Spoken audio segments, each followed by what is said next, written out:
Welcome to footballgameplan.com, where football makes sense. I'm Memory Hunt, the czar of the playbook, bringing you our 2012 Western Athletic Conference preview. We're going to take a look at the WAC top to bottom. So let's start with the recruiting trail to see how well these teams recruited this past offseason.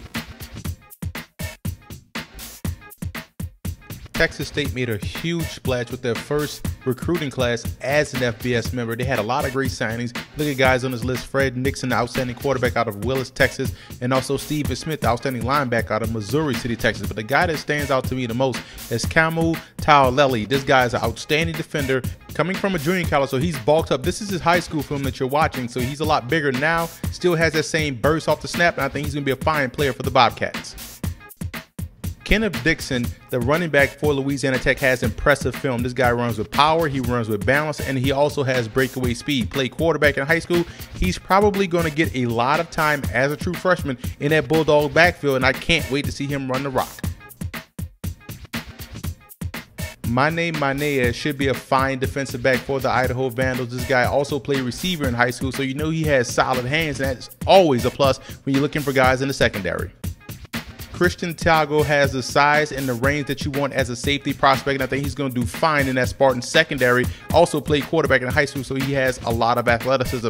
Patrick Ward, the JUCO transfer offensive line, instantly is going to come in and probably start. Should help continue the tradition of very good Aggie offensive linemen. Calvin Cruz, 6'2", 275, should help bolster that Aggies defensive line. Don't let the height fool you. This guy can definitely bring it off the edge as a rusher and also can kick down inside and provide push on the interior. The Roadrunners got themselves a beast of a linebacker in Brandon Guerrero, 6'2", 240, a true thumper in every sense of the word. This guy, see ball, hit ball. We always talk about that. He definitely exemplifies that. And once you get hit by him, you won't go anywhere else. So they have a fine prospect coming in at the linebacker position. I think Utah State has the best quarterbacks in the conference. Chucky Keaton was a true freshman last year, did some great things, especially down there in Auburn. When he got injured, Adam Kennedy came in and picked up right where he left off. Both guys don't make mistakes and keep the offense on pace. The Bobcats are new to the conference, but already boast the best running back tandem in the conference. Both guys, you look at Marcus Curry, number 28, and Terrence Franks, number 20. Both guys have breakaway speed, they run with power, and last year they both average over 5 yards a carry. Should have a fine campaign this season in the Western Athletic Conference. I think the best receiving core has to go to San Jose State. I'm a big fan of Ryan Otten. I think he's the best tight end in the country. And their receivers are small and speedy. You look at Noel Grigsby, 5'11", 175. Chandler Jones, 5'11", 174. But Jabari Carr is the guy I want you to keep an eye on, sophomore, that won the team freshman player of the year. So collectively, these guys have an outstanding receiving core. The Bulldogs have 2 all-WAC performers on their offensive line. The guy right there, center Stephen Warner, was the first team all-WAC. Kevin Saez, second team all-WAC. And I love their bookends. Jordan Mills, the right tackle, 6'6", 315. And Big Oscar Johnson, 6'7", 330. It's the reason why the Bulldogs boast one of the top passing attacks in the league. Even without Matt Broha, the very talented defensive end, you see right there, missed a sack. But I like the defensive tackles, Justin Ellis and Shaquille Lucas. Both guys can get pressure, and both guys are very stout against run. You have to like the interior of the Bulldogs' defensive line. The Spartans boast some outstanding linebackers led by Keith Smith. This guy had over 100 tackles last year. And middle linebacker Vince Buhagiar. This guy, 6'4", 237, has NFL type of potential. Had 50 tackles last year. Collectively, these guys can fly around the football and make plays behind the line of scrimmage. The Aggies clearly have the best secondary in the Western Athletic Conference. You look at their corners, Nevin Lawson and Jermaine Robinson. Both guys combined for 22 pass breakups. And you look at the speedsters, the safety, McCade Brady also was able to cover some ground with 6 pass breakups and over 80 tackles. When you return a first-team all-WAC kicker in Matt Nelson and then double back and return a Ray Guy Award winner and first-team All-American punter in Ryan Allen, you definitely boast the best special teams in the conference. And also, don't forget about kickoff return and punt return. Allow Fit, this guy averaged 26 yards a return one back for a touchdown. So they definitely have the best special teams, in my opinion, in the nation. There's a lot of people that's worthy of Freshman of the Year in my opinion, but I think I will have to go with Kenneth Dixon. I think he's going to get the carries and probably is going to end up being the starter later on in the season for La Tech. The vision, the speed, the power, has it all and should have a lot of chances to break off long runs this year for the Bulldogs. Offensive MVP has to go to Kobe Cameron, in my opinion. I think this guy came in an adverse situation last year and performed admirably. 13 touchdowns, 3 interceptions. Wasn't the full-time starter. This year he comes in as a full-time starter. If his completion percentage rises to about 60%, this guy is definitely going to put up some monster numbers this year for the Bulldogs. Boji Filimuyatu is moving to outside linebacker in this 3-4 defense, so look for him to put up some monster numbers. He was a terrific defensive end as far as getting pressure. Now you put him in a situation where all he has to do is rush the passer, he's going to be the defensive MVP.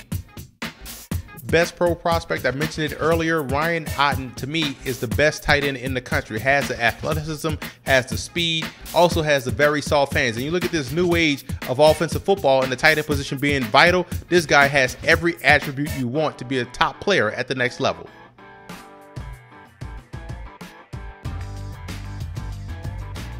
I have the Roadrunners finishing 7th in the WAC.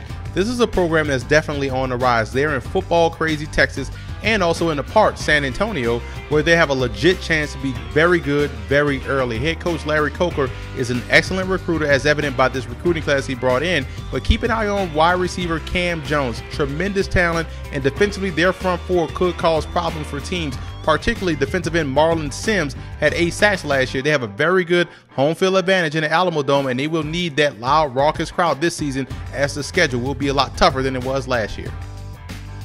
Next up are the Texas State Bobcats. Self-inflicted wounds doomed the Bobcats last season. This year they vow it won't happen again. They're a run-dominant team, as evident by the staggering numbers that Marcus Curry and Terrence Franks put up. These are terrific backs. Both guys combined for 1,400 yards. You look at quarterback Sean Rutherford, a very efficient and mistake-free quarterback. Doesn't make mistakes. 12 touchdowns, 4 interceptions. Mixed bag defensively, in my opinion. They have to replace sack leader Michael Ebbett, and also they have questions up front, but the secondary should be solid. 4 starters return and all show activity around the ball. I'm a big fan of cornerback Craig Mager. Making a transition this year will be tough, but another solid recruiting class like they had this season, and the Bobcats will be competitive real quick in the Sun Belt Conference next year. The good news for the Aggies is that there's some continuity on the coaching staff. The bad news is that they're always replacing their best players. However, this year I like the potential of quarterback Andrew Manley and wide receiver Kamonte Bateman. They should have some impressive numbers. They have a very young offensive line, and they're breaking in new running backs. Defensively is where I expect to see the most improvement. I mean, there's nowhere to go but up. They were dead last in most categories last year, but I like the direction new defensive coordinator David Elson has these guys headed. Look for the front 7 to be vastly improved, and that could take some of the pressure off a potentially weak secondary. This team will need a break or two just to win 6 games this year in a very competitive Western Athletic Conference.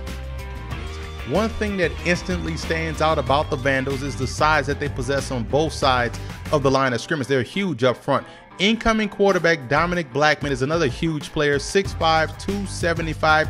He'll get the nod as the starting quarterback.